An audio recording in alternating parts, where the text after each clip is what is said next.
mga kagarden, eto tayo ngayon.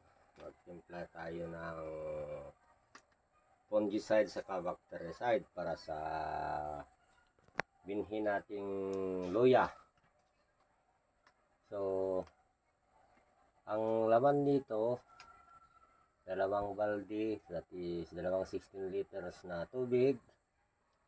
Anuan lang natin ng kahit dalawang kutsara na fungicide, bactericide. So, wag na natin sabihin yung pangalan ng may product nito para hindi naman sabihin na pinopromote natin. So, para iwas fungi sa bakterya at saka bakterya sa mga binhi natin na luya. So, first na timpla natin 50 kilos. Ibabad natin siya ng 5 oras. Isa.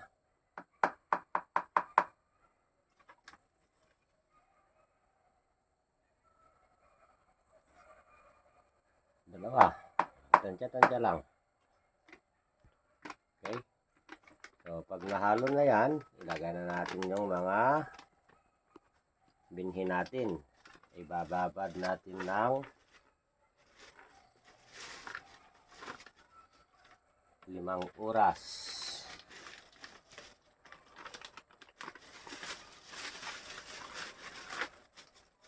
Wala na tayong panghalo.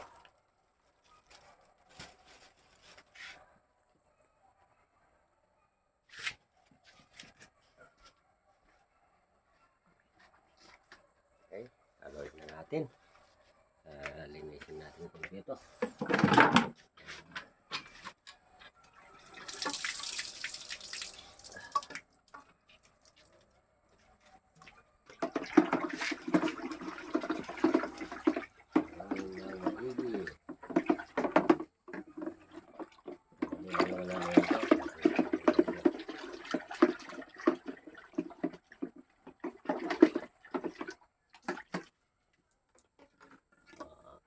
Ayan, kagarden.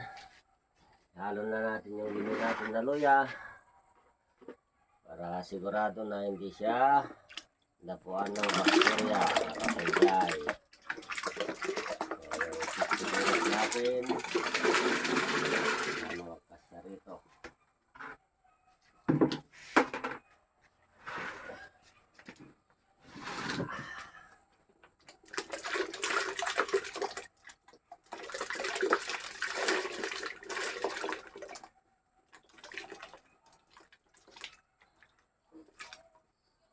Okay. Gawa pa tayo ng isa. Paglagyan, hindi kakayanin.